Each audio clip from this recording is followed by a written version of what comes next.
All right, this is the big one. We're probably gonna be on this for a while, but let's try to keep this short a little bit so we get to the mock draft and get out of here. Offensive line. You got Calvin Banks Jr. out there. You got Wyatt Milliam, Will Campbell, Josh Simmons, Cameron Williams, Tate Ridledge, Jonas Savanias, who's your favorite one. Yep.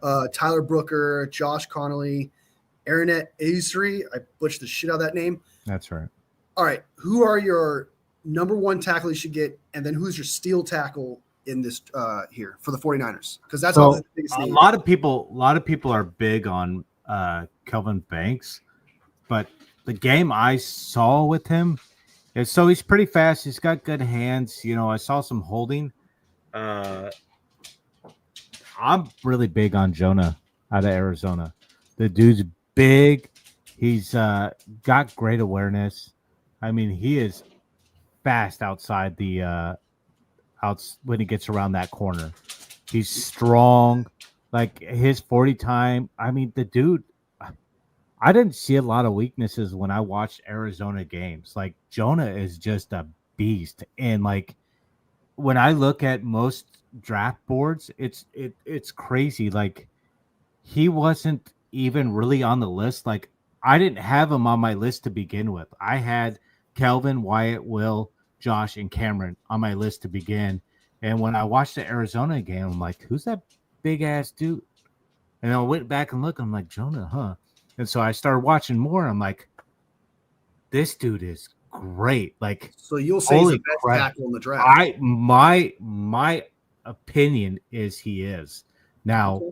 I could be wrong, but from what I saw and what I've watched, I'm really big on Jonah. I think I've seen a lot of his games. I've watched a lot of his tapes.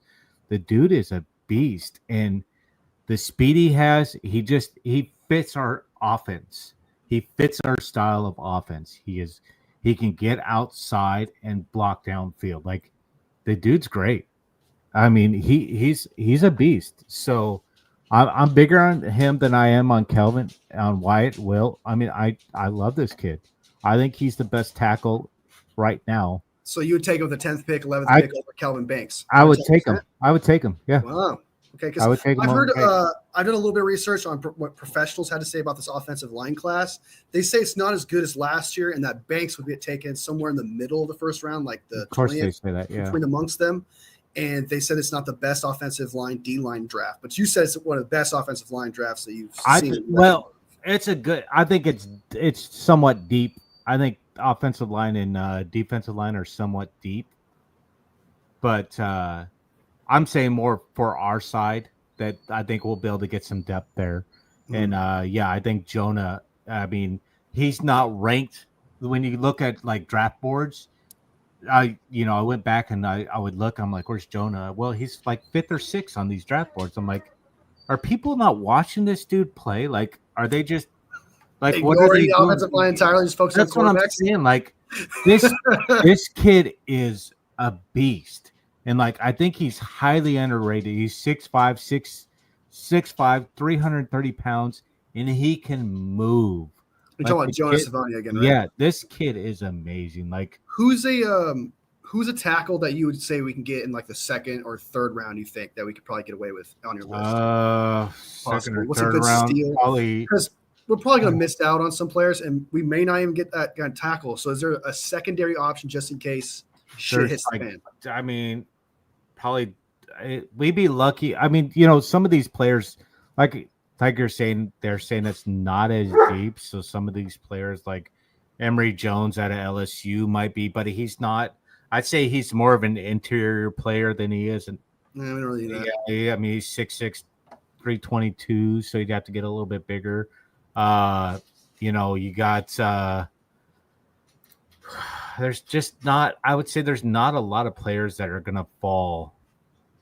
That we're gonna find at offensive tackle when you get later in the draft. I think a lot of them are going to be earlier in the draft.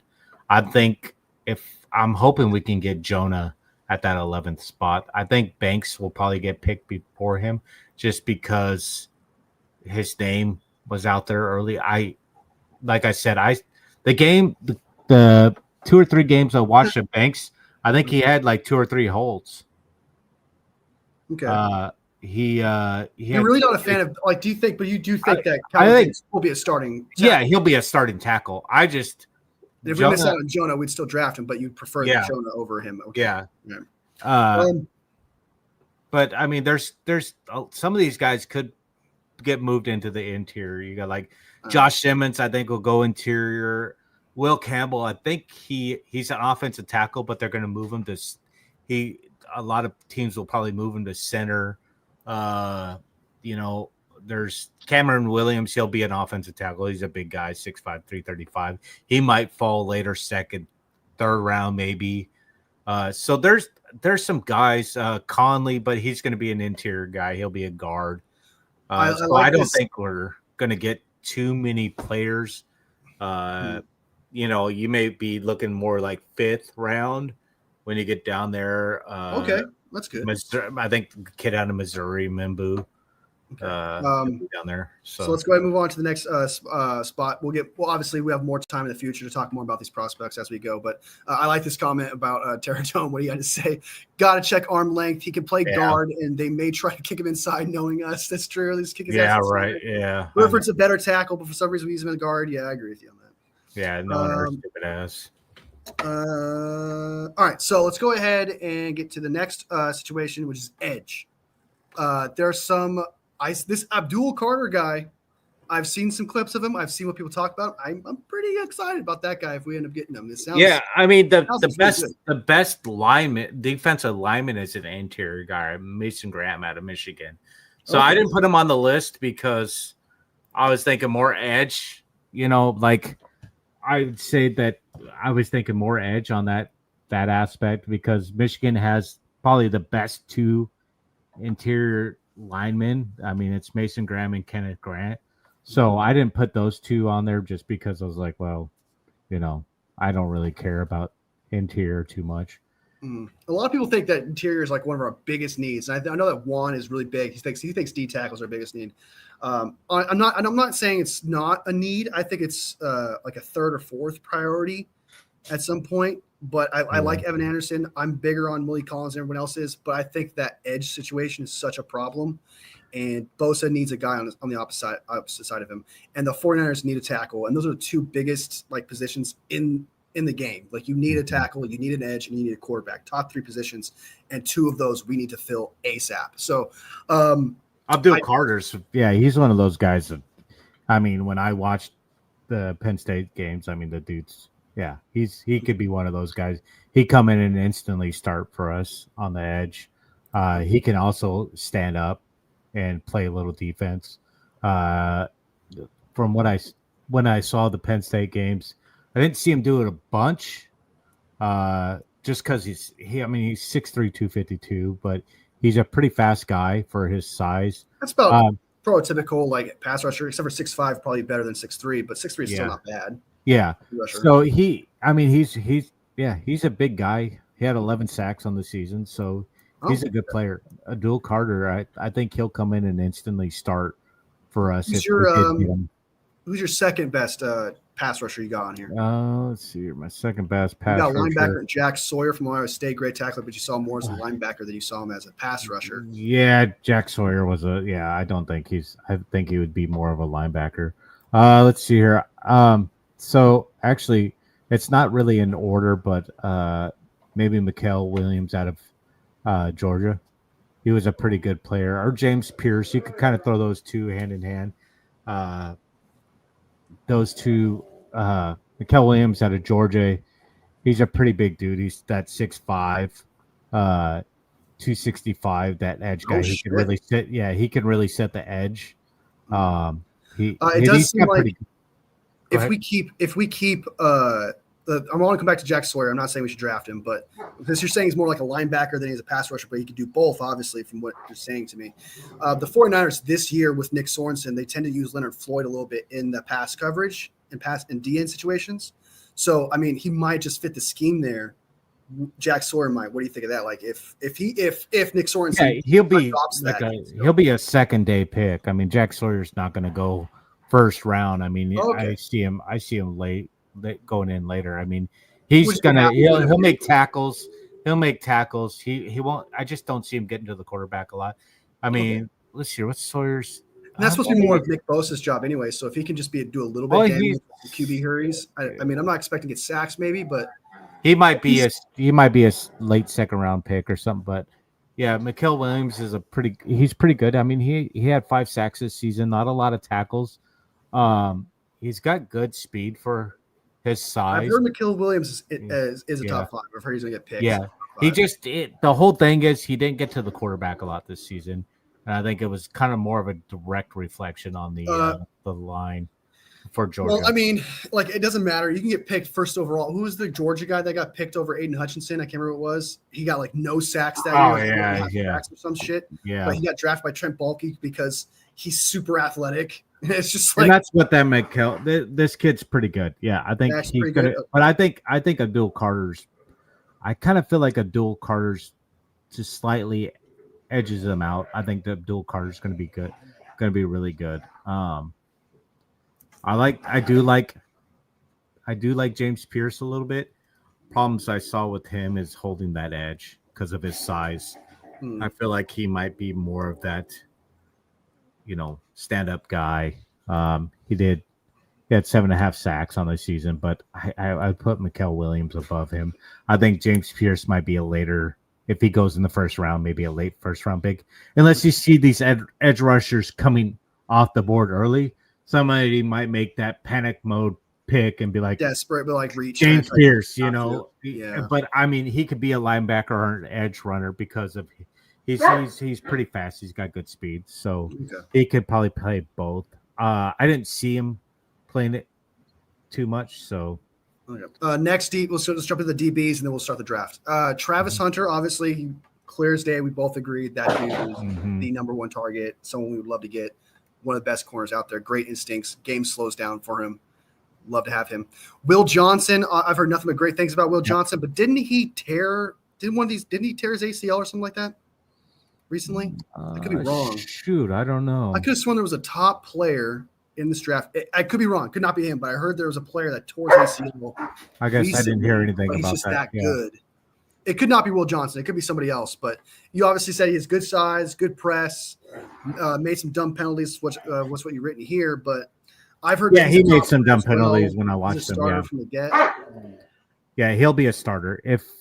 I guess I didn't see anything about him being injured. I didn't even look at that. So, and again, I could be wrong. I could be talking about somebody else entirely, but I've heard there's a few ACL players in this first round that are going to get picked in the first round, regardless of that. I've heard, and I could be wrong about that. I watched one video and a professional said it, and I rolled with it. So if Fred goes down, which I pray never happens, we'll need big trouble linebacker position. I agree, because I don't think Winters is the answer. Bethune's not the answer. I mean, you got guys like Jalen Walker, Jihad Campbell, Harold Perkins out of LSU. There's some linebackers out there, but I don't think they're. I mean, there's going to be a few that go in the first round. I think maybe Walker, I think, was the one out of Georgia. Let me look. Yeah, Jalen Walker was the only one in the first round. I don't think linebackers are really that deep this year. They're more like second, third day picks. So, linebackers, we'll probably be able to get one, third day if we want to. Get a fast one. That's what we need. Some depth. Yeah. Oh, yeah. There's some pretty fast guys like 6'4", 240. Yeah, I mean, we'll be able to get some good guys. But, I mean, hopefully we don't need to use them right away. They'll be developmental guys. So so I don't like what you had here for going back to DBs real quick. So Will Johnson, obviously, if he's good at press, man, that's your number one job as a corner is press. Man, make some stupid ass penalties. Yeah, but if he can, I mean, Green had penalty issues too as well, but he looks like he's turned out to be a stud. JD Barron. I don't like what you're putting here. He's good in zone coverage, and he can't tackle. Dude can tackle to save his life. I mean, he cannot tackle to save his life in the open field. But I mean, he did. I mean, if you look at his stats, he did have 47 tackles on the season. But I mean, the games that I watched, he missed some tackles like that, dude. Like it's dead to rights kind of situation. Yeah, I was like, how? Like how? You just sit there. We got enough of that shit happening this year, so we can't have that. What are you doing, dude? Yeah, like come on, like But I mean, he had 9 pass deflections and 5 interceptions. So he's a good cornerback. If he could just learn to wrap, maybe, if they could, he's a pretty good cornerback. He won't be first day talent. He's a second day talent. So, I mean, if you go to Siobhan Ravel Jr., East Carolina, they have him ahead of him. But the dude he hasn't played that many games. I didn't really watch anything on him. So that's why I didn't have him up there. But a lot of the things I've seen have Ravel Jr. above him at ECU. But like I said, I haven't watched much out of him. He's 6'3", 193, so he needs to put a little bit of weight on. So he's a little skinny though. So he's going to get 193 though. That's 193. That's pretty skinny at that size. That's a beanpole. You're 6'3", 193. 7 pounds. He probably needs to gain like 10, 15 pounds to be. Oh shit. Yeah. So I'd say gain at least 9, 10 pounds so you can at least do some press, right? But he had 8 tackles, 0 sacks, 2 pass deflections, and 2 interceptions. So I don't know why they have him so high up. I would have to see his combine, how he does there. So I'm interested to see that. Yeah. And then let's get through this last comment real quick, and then we'll do the draft and we'll bounce. Looking at film, good Miami Minnesota left tackle versus I can't pronounce it. Ursay and Abdul Carter. Ursay held his own plus some. Ursay could be a second round steal developing, and we're really good at developing players. It's just the pass rush. We're not good at developing pass rushers. We're good at corner, we're good at linebacker, we're good at safety, we're good at everything else but linebackers. DNs. So I like that. If he's a second round steal, I'll take him. But as long as he's not another Drake Jackson, I'll be fine with that. I don't think he'll be. I think he'll go further than the second round, though. I don't think Ursay said. I don't think they have him on the big board going too early. So, I could be wrong. No, Ursay is going on the big board. They have him. Yeah, I see him. Jeez. Yeah, some of these I just don't believe. So. Okay.